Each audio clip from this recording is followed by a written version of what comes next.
Hello दोस्तों, आप सभी का स्वागत है आपके अपने यूट्यूब चैनल एग्ज़ाम प्लेयर में। तो दोस्तों चलिए देखते हैं साइंस के महत्वपूर्ण क्वेश्चन जो कि आने वाले कम्पिटिटिव एग्ज़ाम के लिए महत्वपूर्ण साबित होगा। तो चलिए शुरू करते हैं।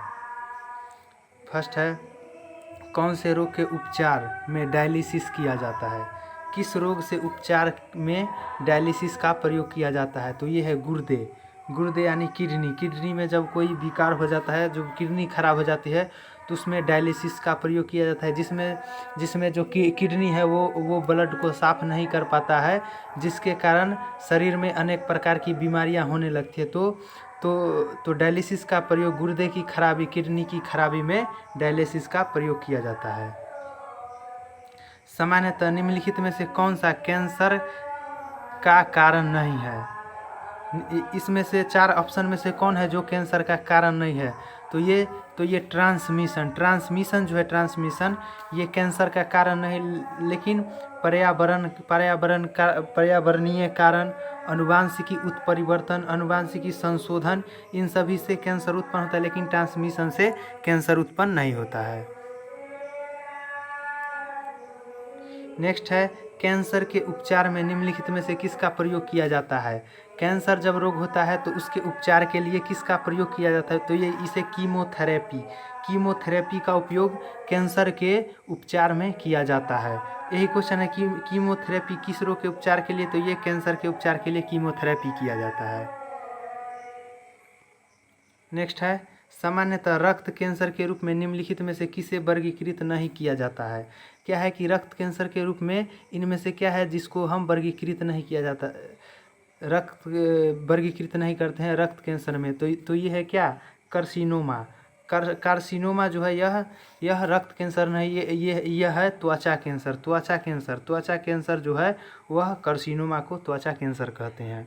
नेक्स्ट है, ब्लड कैंसर को आमतौर पर इस नाम से जाना जाता है। क्या है कि ब्लड कैंसर जो है इसको किस नाम से जाना जाता है? तो इसे ल्यूकेमिया, ब्लड कैंसर को ल्यूकेमिया के नाम से जाना जाता है। याद रखिएगा, ब्लड कैंसर को ल्यूकेमिया के नाम से जाना जाता है। नेक्स्ट है, ल्यूकेमिया एक प्रकार का कैंसर है जिससे असाधारण बढ़ोतरी होती है। ल्यूकेमिया जो है एक प्रकार का कैंसर है जिसमें असाधारण बढ़ोतरी किसकी होती है? तो इसमें जो है श्वेत रक्त कोशिकाओं की संख्या में जो है बढ़ोतरी हो जाती है। श्वेत रक्त कोशिकाओं में बढ़ोतरी हो जाती है। ल्यूकेमिया का एक कैंसर प्रकार है जिसमें।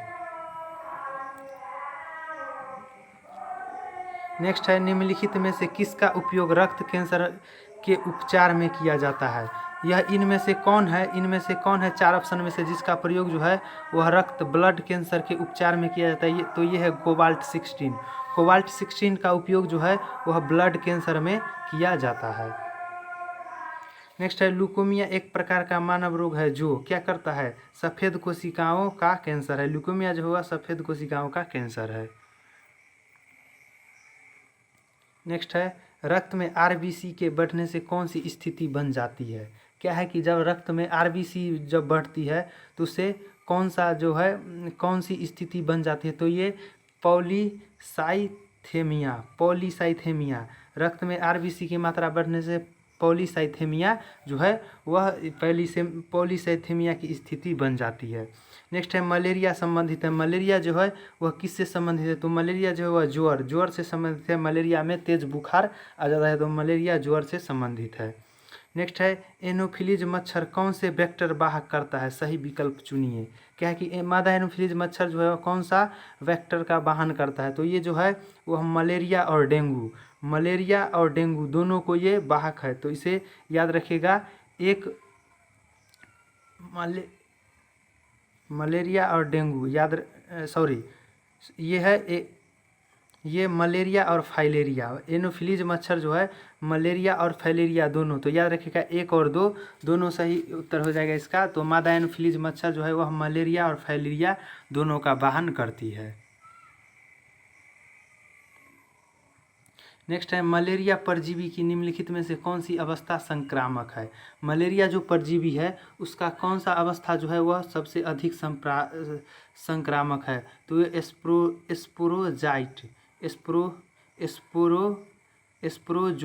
स्पोरोजोआइट जो है यह इस मलेरिया परजीवी का सबसे संक्रामक अवस्था है, स्पोरोजोआइट। नेक्स्ट है निद्रालु व्याधि रोग, स्लीपिंग सिकनेस का वाहक क्या है? निद्रालु व्याधि रोग स्लीपिंग सिकनेस का वाहक कौन है? तो ये सीसी मक्खी। सीसी मक्खी जो है, सीसी मक्खी ये है स्लीपिंग सिकनेस निद्रालु व्याधि रोग का वाहक है सीसी मच्छर। कालाजार का संचार किससे होता है? कालाजार जो है, कालाजार इसका संचार किससे होता है? तो ये होता है मिक्ता मक्खी। मिक्ता मक्खी सिकता मक्खी, सिकता मक्खी से कालाजार रोग का संचार होता है, सिकता मक्खी, याद रखिएगा।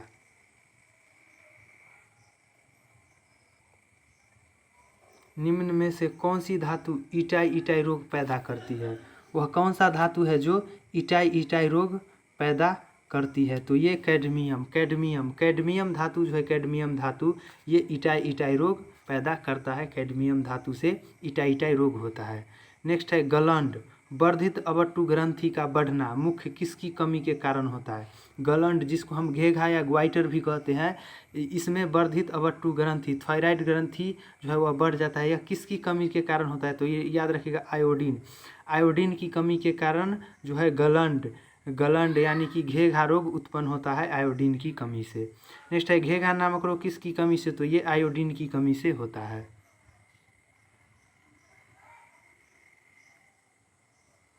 नेक्स्ट है शरीर के अंदर लौह की कमी से उत्पन्न होने वाला रोग कौन है? क्या है कि शरीर में जब जे रक्त की कमी हो जाती है तो इससे कौन सा रोग उत्पन्न होता है? तो याद रखिएगा, ये रक्तहीनता जिसको हम एनीमिया भी कहते हैं, यह रोग जो है शरीर में लोहे की कमी से उत्पन्न होता है।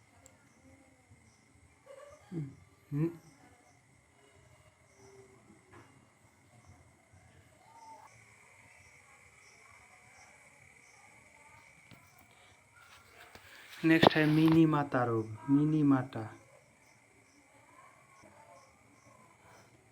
मिनीमाता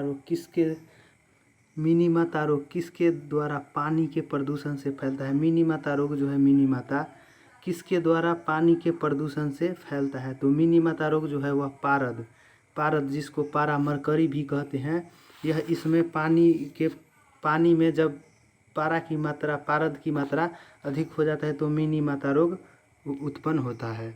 नेक्स्ट है सीमेंट फैक्ट्री के मजदूरों को क्या होने की संभावना रहती है? क्या है कि जब सीमेंट फैक्ट्री में जो मजदूर काम करते हैं उनको किस बीमारी होने की अधिक संभावना है? तो उसको जो है साइटोसिलिकोसिस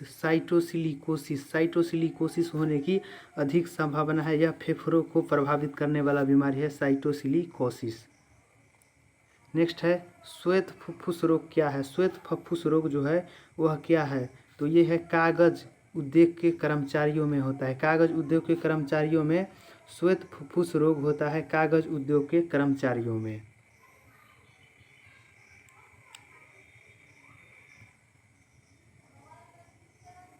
नेक्स्ट है निकट दृष्टि मायोपिया रोग का संबंध किससे है? निकट दृष्टि दोष है जिसका नाम है मायोपिया, इसका संबंध किससे है? तो ये निकट दृष्टि दोष आँख में होता है।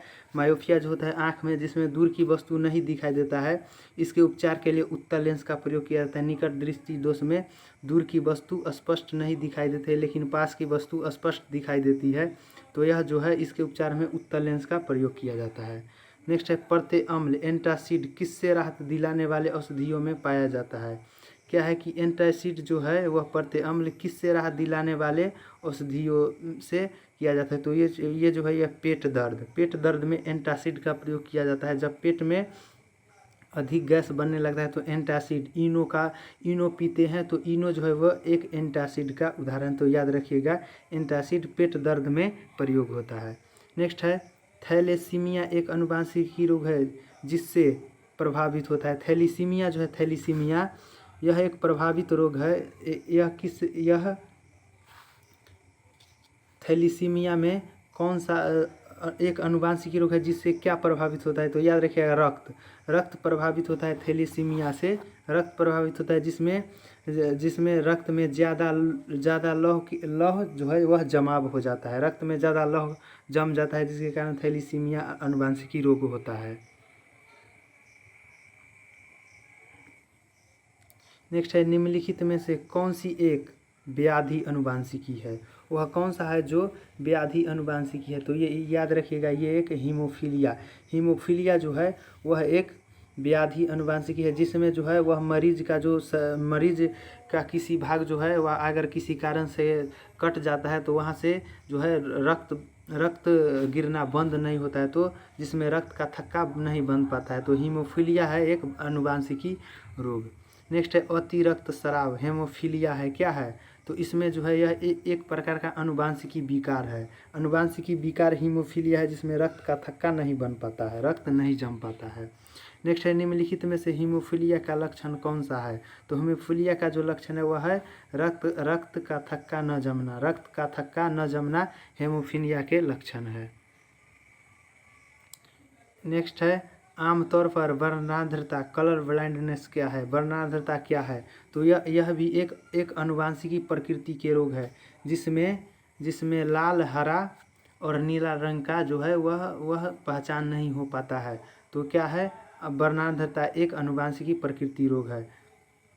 नेक्स्ट है, वर्णांध व्यक्ति किन रंगों में भेद नहीं कर पाता है, वर्णांध व्यक्ति जो है वह किन रंगों में भेद नहीं कर पाता है, तो ये जो है लाल, हरा और नीला, तो लाल, हरा और नीला याद रखिएगा, लाल, हरा और नीला ये 3 रंगों में जो है वह भेद नहीं कर पाता है वर्णांध व्यक्ति।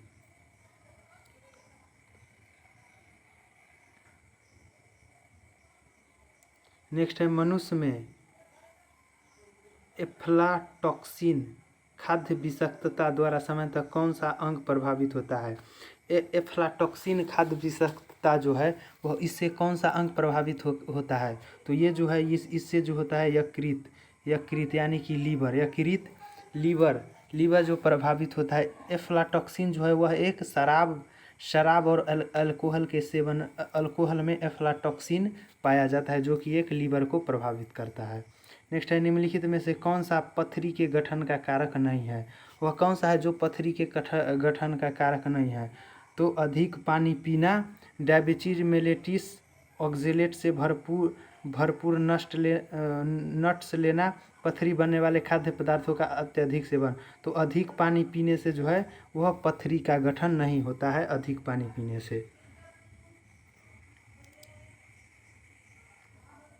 नेक्स्ट है, शरीर में कैल्शियम ऑक्जेलेट की बहुत ज़्यादा मात्रा डैश का कारण बनती है, शरीर में जब कैल्शियम ऑक्जेलेट की मात्रा जब ज़्यादा हो जाती है तो वह डैश का कारण बनता है, तो ये पथरी का कारण, जिसको हम किडनी स्टोन, कैल्शियम ऑक्जेलेट की बहुत ज़्यादा मात्रा होने से किडनी स्टोन बनता है।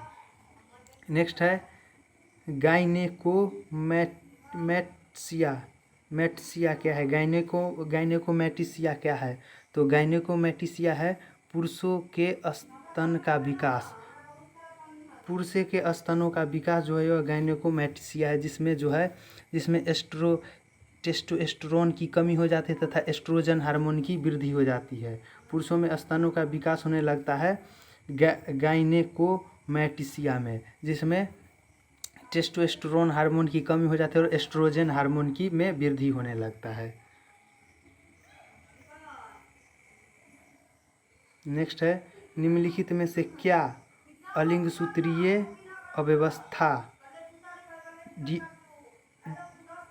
डोमिनेंट ऑटोसोमल डिसऑर्डर है, निम्नलिखित में से कौन सा अलिंग सूत्रीय अव्यवस्था डोमिनेंट ऑटोसोमल डिसऑर्डर है, तो ये एक अल्जाइमर क्या है, अल्जाइमर रोग है, अल्जाइमर रोग जो है वह एक डोमिनेंट ऑटोसोमल डिसऑर्डर है, अल्जाइमर रोग। नेक्स्ट है, झिल्लीदार गर्दन वेब्ड नेक किसका अभिलक्षण है, झिल्लीदार गर्दन वेब्ड नेक जो है वह किसका अभिलक्षण है, तो ये जो है टर्नर संलक्षण जो है वह झिल्लीदार गर्दन वेब्ड नेक का अभिलक्षण है। नेक्स्ट है, ऑस्टियोपोरोसिस किस रोग से संबंधित है? ऑस्टियोपोरोसिस जो है वह किस रोग से संबंधित है? तो ऑस्टियो का मतलब होता है हड्डी, तो ऑस्टियोपोरोसिस जो है वह हड्डी से संबंधित है, ऑस्टियोपोरोसिस। नेक्स्ट है पित्ताशय में उपस्थित पाचन पथरी निम्नलिखित में से किसका पाचन प्रभावित करता है? पित्ताशय में जो उपस्थित होता है पथरी निम्नलिखित में से किसको जो है वह पचाने में प्रभावित करता है? तो ये वसा को नहीं पचा पाता है। जो पित्ताशय अमाशय में जो पथरी होता है पित्ताशय, उसमें जो है वह पथरी जो है वह वसा के पाचन को नहीं कर पाता है, तो ये याद रखिएगा। नेक्स्ट है रक्त में अधिक मूत्रीय अम्ल डैश बीमारी का सूचक है? क्या है कि रक्त में अधिक मूत्रीय अम्ल जो है वह कौन सा बीमारी का सूचक है? तो ये याद रखिएगा गोआउट, जिसको हम गठिया यूरिक एसिड से जोड़ों में दर्द होने लगता है, तो ये जो गोआउट रोग है, गोआउट इसमें जो है जोड़ों में अधिक दर्द होने लगता है, तो याद रखिएगा रक्त में अधिक मूत्रीय अम्ल की जो है वह गाउट बीमारी का सूचक है। रक्त में अधिक मूत्रीय अम्ल गाउट बीमारी का सूचक है। नेक्स्ट है लेप्टोस्पाइरोसिस एक रोग है जो निम्नलिखित में से किससे होता है? लेप्टोस्पाइरोसिस रोग है जो निम्नलिखित में से किससे होता है? तो लेप्टोस्पाइरोसिस रोग जो है वह जो है ये जीवाणु, ये जो है वह जीवाणु, इनमें से कोई नहीं ऑप्शन होगा। ये जो है वह जीवाणु से संक्रमित रोग है जिसमें जो संक्रमित पशु के मूत्रों से होता है, जिसमें जोड़ या मांसपेशी में दर्द और तेज बुखार होता है लेप्टोस्पाइरोसिस रोग में। तो ये जो है वह जीवाणु से संक्रमित रोग है, जीवाणु से संक्रमित रोग है ये लेप्टोस्पाइरोसिस। नेक्स्ट है मसूरों में रक्तस्राव को निम्न में से कौन रोकता है? मसूरों में जब जो रक्तस्राव होता है तो इनमें से कौन रोकता है? तो ये जो है बीटा एस्कॉर्बिक एसिड जो कि आंवला में पाया जाता है, जो कि विटामिन सी का अच्छा स्रोत है। तो मसूरों में जो रक्तस्राव है वह विटामिन सी की कमी के कारण होता है, जिसको हम एस्कॉर्बी रोग के नाम से भी जानते हैं। नेक्स्ट है निम्नलिखित में से कौन सा एस्कॉर्बी रोग के इलाज के लिए किया जाता है? तो ये आंवला। निम्नलिखित में से कौन सा रोग आमतौर पर प्लीज द्वारा फैलाया जाता है? तो पिस्सू यानी कि प्लीज द्वारा फैलता है, तो ये सन्निपात रोग जो है सन्निपात, ये जो है पिस्सुओं द्वारा फैलता है। नेक्स्ट है प्रोटीन ऊर्जा कुपोषण का क्या परिणाम है? प्रोटीन का जो ऊर्जा है उसके कुपोषण का क्या परिणाम है? तो ये मरासमस रोग जो है वह प्रोटीन ऊर्जा कुपोषण का परिणाम है, जिसके शरीर के आकार में वृद्धि जो है वह रुक जाता है। मरासमस में प्रोटीन की कमी से शरीर में जो है प्रोटीन की वृद्धि रुक जाता है। नेक्स्ट है मादा क्यूलेसिस मच्छर निम्नलिखित में से किस रोग का वाहक है? मादा क्यूलेसिस मच्छर जो है वह किसका वाहक है? तो याद रखिएगा ये जो है फाइलेरिया का वाहक है। मादा क्यूलेक्स मच्छर जो है वह फाइलेरिया का वाहक है। नेक्स्ट है दांत के एनामोल का कर्बुरन किस कारण होता है? दांत के एनामेल जो है उसका कर्बुरन किस कारण से होता है? तो याद रखिएगा पानी में उच्च मात्रा में क्लोराइड के कारण, पानी में उच्च मात्रा में क्लोराइड के कारण जो है वह एनामेल कर्बुरन होता है। एनामेल कर्बुरन जो होता है वह पानी में उच्च मात्रा में कर्बुरन के कारण होता है। नेक्स्ट है निम्नलिखित में से कौन सा एक स्वास्थ्य समस्या फ्लूओराइड की कमी के कारण होता है? वह कौन सा स्वास्थ्य समस्या है जो फ्लोराइड की कमी से होता है? तो ये जो है यह जो है दांत का क्षरण जो है वह फ्लोराइड की कमी से होता है। याद रखिएगा दांत का क्षरण फ्लोराइड की कमी से होता है। नेक्स्ट है सिरोसिस रोग शरीर के किस अंग को प्रभावित करता है? सिरोसिस जो रोग है वह शरीर के किस अंग को प्रभावित करता है? तो ये जो है जिगर को प्रभावित करता है सिरोसिस अंग, जिसमें लीवर में घाव और लीवर काम करना बंद कर देता है। तो सिरोसिस रोग जो है वह शरीर के लीवर को जिगर को प्रभावित करता है।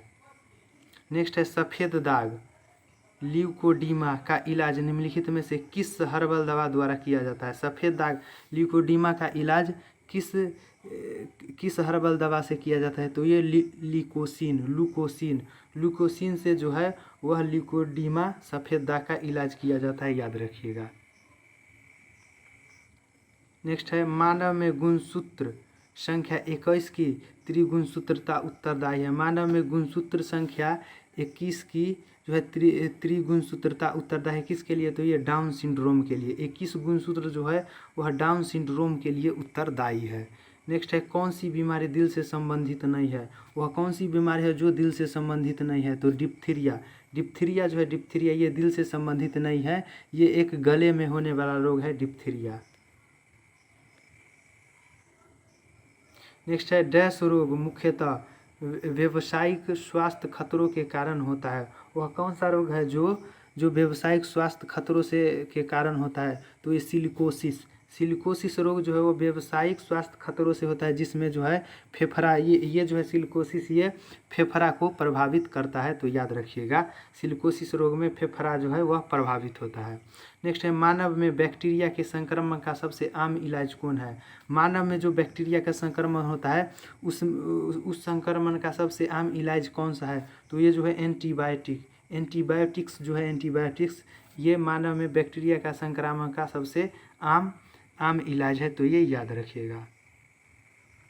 नेक्स्ट है श्लेष्मा झिल्ली डैश की सृजन को कहा जाता है? श्लेष्मा झिल्ली जो है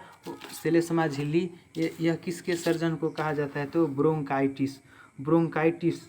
ब्रोंकाइटिस के सृजन को श्लेष्मा झिल्ली कहा है, जिसमें शरीर के आंतरिक अंगों को घेरे रहता है। श्लेष्मा झिल्ली जो है वह शरीर के आंतरिक अंगों को घेरे रहता है, सभी गुहाओं के ऊपरी परत होती है श्लेष्मा झिल्ली, जो कि हृदय के ऊपरी भाग में, फेफड़ा के ऊपरी भाग में, ये सभी जो है शरीर के अंग, इसको जो है वह श्लेष्मा झिल्ली घेरे रहता है। नेक्स्ट मिलियोसिस क्या है? तो मिलियोसिस एक संक्रामक रोग है, याद रखिएगा मिलियोसिस एक संक्रामक रोग है।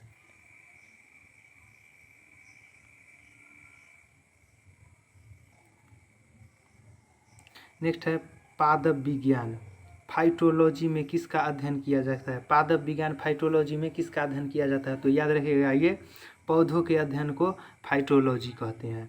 कोशिकाओं के अध्ययन को डैश भी कहा जाता है। कोशिकाओं के अध्ययन को क्या कहा जाता है? तो ये साइटोलॉजी, कोशिकाओं के अध्ययन को साइटोलॉजी कहा जाता है, याद रखिएगा साइटोलॉजी कोशिकाओं के अध्ययन को कहा जाता है। कवक विज्ञान माइकोलॉजी क्या है? कवक विज्ञान माइकोलॉजी क्या है? तो ये कुकुरमुत्ता का अध्ययन जो है वह कवक विज्ञान माइटोलॉजी कहा जाता है, कुकुरमुत्ता का अध्ययन। नेक्स्ट है एक्सा बायोलॉजी किससे संबंधित है? एक्सा का मतलब हुआ बाहरी, तो ये बाह्य अंतरिक्ष में जीवन, तो एक्सो बायोलॉजी जो है वह किसका अध्ययन? तो ये बाह्य अंतरिक्ष में जीवन के अध्ययन को एक्सो बायोलॉजी कहा जाता है। नेक्स्ट है विज्ञान की वह शाखा जो जीवन या पृथ्वी के ऊपर मौजूद जीवन की संभावनाओं से संबंधित है, उसको क्या कहा जाता है? विज्ञान की वह शाखा जो जीवन या पृथ्वी के ऊपर मौजूद जीवन की संभावनाओं से संबंधित है, उसको क्या कहा जाता है? तो इसको एक्सोबायोलॉजी जो है उसका अध्ययन कहा जाता है। पृथ्वी के ऊपर मौजूद जीवन के अध्ययन को एक्सोबायोलॉजी कहा जाता है। तो दोस्तों ये थे विज्ञान के महत्वपूर्ण क्वेश्चन जो कि अपकमिंग एग्ज़ाम के लिए महत्वपूर्ण होने वाला है। तो अगर वीडियो अच्छा लगे तो चैनल को सब्सक्राइब कीजिएगा, वीडियो को लाइक कीजिएगा और अपने दोस्तों के साथ शेयर कीजिएगा, ताकि हम इसी तरह के अच्छे वीडियो की सीरीज़ लाते रहें। तो अगर ये अच्छा लगे तो यह काम ज़रूर कीजिएगा। तब तक के लिए धन्यवाद और फिर मिलते हैं नेक्स्ट वीडियो में।